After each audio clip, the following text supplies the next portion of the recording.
प्यारे विद्यार्थियों, नमस्कार। हम लोग बीए पार्ट सेकंड हिंदी साहित्य के सेकंड पेपर में पिछले कई दिनों से चर्चा कर रहे हैं आपकी पाठ्य पुस्तक एकांकी संग्रह के बारे में। और इसमें हम अभी चर्चा कर रहे हैं संकलित रचनाकार एवं रचनाएं विषय पर। और इसमें हम लोग आपके जो 6 एकांकीकार हैं जिनकी एकांकियाँ इस वर्ष आप पढ़ेंगे, उन एकांकीकारों के बारे में और उनके द्वारा रचित एकांकियाँ जो आपके कोर्स में शामिल है उसके बारे में चर्चा कर रहे हैं।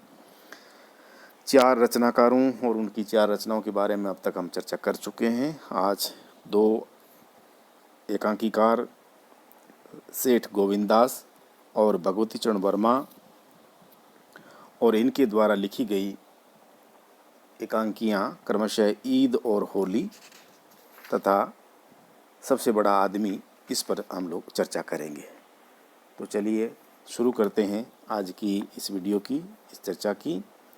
सबसे पहले हम बात करेंगे सेठ गोविंददास जी के बारे में। सेठ गोविंददास एक प्रसिद्ध नाटककार तथा देश सेवक थे। भारतीय लोकसभा में उन्होंने हिंदी का जोरदार समर्थन किया तथा हिंदी को राजभाषा के रूप में उसकी गरिमा दिलाने का पूरा प्रयास किया। सेठ जी ने राजनीतिक, सामाजिक तथा ऐतिहासिक नाटक एवं एकांकी लिखे।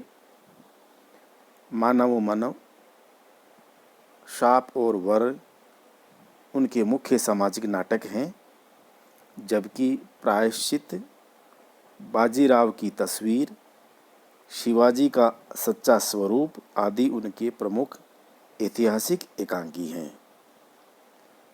यू-9, भूख हड़ताल, सुदामा के तंदुल आदि उनके श्रेष्ठ राजनीतिक नाटक हैं।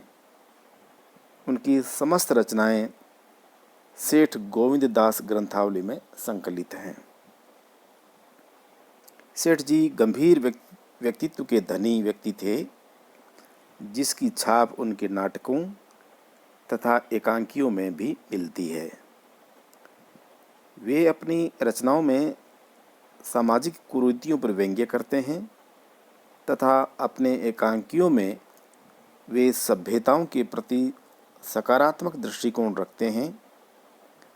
फैशन, शोषण, पाखंड, भ्रष्टाचार, धूर्तता, आडंबर आदि का वे अपने एकांकियों और नाटकों में विरोध करते हैं। अपने ऐतिहासिक नाटकों और एकांकियों में वे प्राचीन भारतीय संस्कृति, कला, वैभव और पराक्रम का चित्रण करते हैं। उनके एकांकियों के वार्तालाप यानी संवाद बहुत साधारण किंतु प्रभावशाली हैं। भाषाई सहजता के कारण उनके एकांकी अभिनय की दृष्टि से अत्यंत सफल है। सच्चा धर्म सेठ गोविंददास का एक समस्या मूलक एकांकी है, जिसमें वे धर्म की व्यापक परिभाषा करते हैं। वे धर्म को हिंदू मुसलमान की सीमाओं से ऊपर ठहराते हुए सच्ची मानव सेवा को ही धर्म का मूल मंत्र ठहराते हैं। मानवीय धरातल पर मनुष्य की न कोई जाति है और न ही कोई संप्रदाय। हम सब मनुष्य हैं तथा मनुष्य को मनुष्य के रूप में प्रतिष्ठा दिलाना ही हमारा सच्चा धर्म है। छात्रों, आपके इस वर्ष के पाठ्यक्रम में सेठ गोविंददास जी की जो एकांकी पाठ्यक्रम में रखी गई है उसका नाम है ईद और होली। तो आइए अब इसके बारे में थोड़ी चर्चा करें। सेठ गोविंददास हिंदी के बहुत बड़े पक्षधर थे तथा मूलतः नाटककार थे। उनके नाटक तथा एकांकी भारतीय इतिहास, और संस्कृति के गौरवपूर्ण पन्नों को खोलते हैं तथा उच्चतर मानवीय मूल्यों की प्रतिष्ठा करते हैं। उनकी दृष्टि में मानव धर्म से बड़ा कोई धर्म नहीं है। इस छोटे से एकांकी में भी सेठ गोविंददास भारत की एक महत्वपूर्ण समस्या सांप्रदायिकता पर यानी धर्म को लेकर जो झगड़े फसाद होते हैं उस पर मनुष्यता की विजय का उद्घोष करते हैं। दो अबोध बच्चे राम और हमीदा नहीं जानते कि हिंदू मुसलमान में क्या अंतर है। उनके लिए तो ईद की सेवइयाँ और होली की मिठाई समान रूप से आनंददायिनी है, यानी आनंद देने वाली है, सुख देने वाली है। बच्चे तो भगवान या खुदा का रूप होते हैं, किंतु समझदार रत्ना और खुदा बख्श हिंदू मुसलमान के भेद को समझते हैं और परस्पर घृणा भी करते हैं। किंतु बच्चों की अबोधता, पवित्रता और भेदहीन दृष्टि खुदा बख्श के हृदय में भी सच्ची मनुष्यता के अंकुर पैदा करती हैं। रत्ना और खुदा बख्श दोनों ही अपनी संकीर्णता पर पश्चाताप कर मनुष्यता के आलोक से अपना अपना अंतर्मन दिव्यता से भरते हैं। ये एकांकी बहुत मार्मिक है। आगे जब मैं आपको एकांकी पढ़ाना शुरू करूंगा तो इस पर और विस्तार से चर्चा करेंगे। रचनाकार में आखिरी रचनाकार है भगवती चरण वर्मा, जिनकी एकांकी सबसे बड़ा आदमी इस वर्ष आपके पाठ्यक्रम में है। तो उस एकांकी के बारे में जानने से पूर्व आइए हम थोड़ी चर्चा भगवती चरण वर्मा जी के बारे में करें। इनका जन्म 1903 ईस्वी में हुआ था। भगवती चरण वर्मा जी स्वयं को मुख्य रूप से उपन्यासकार मानते हैं और इन्होंने बहुत खूबसूरत उपन्यास हिंदी साहित्य में लिखे हैं। उपन्यास के अलावा इन्होंने कहानियाँ, कविताएं, व्यंग्य, नाटक, एकांकी आदि पर्याप्त मात्रा में लिखे हैं। उन्हें अपने प्रथम उपन्यास चित्रलेखा पर जितनी ख्याति मिली उतनी बहुत कम कृतियों को यानी बहुत कम रचनाओं को मिलती है।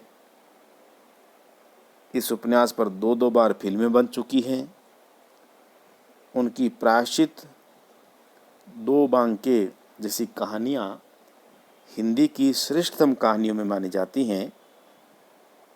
तो भैंसा गाड़ी जैसी कविताओं की एक समय काफ़ी धूम रही थी हिंदी साहित्य जगत में।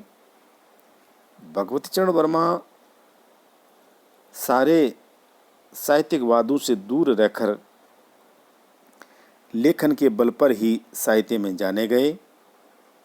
उनके पास कथा कहने का बहुत सशक्त हुनर है, जो उनकी सभी रचनाओं में लक्षित होता है। उन्होंने सामाजिक समस्याओं से संबद्ध ऐतिहासिक घटनाक्रम वाले नाटक तथा एकांकी लिखे हैं। महाकाल, कर्ण, द्रौपदी, वासवदत्ता, रुपया तुम्हें खा गया आदि नाटक और एकांकी प्रसिद्ध हैं।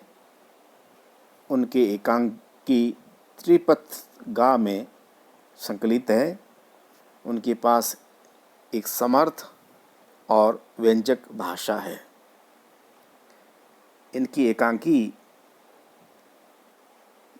सबसे बड़ा आदमी इस वर्ष आपके पाठ्यक्रम में है। इसके बारे में चर्चा करते हैं कि क्या कथावस्तु है इसकी।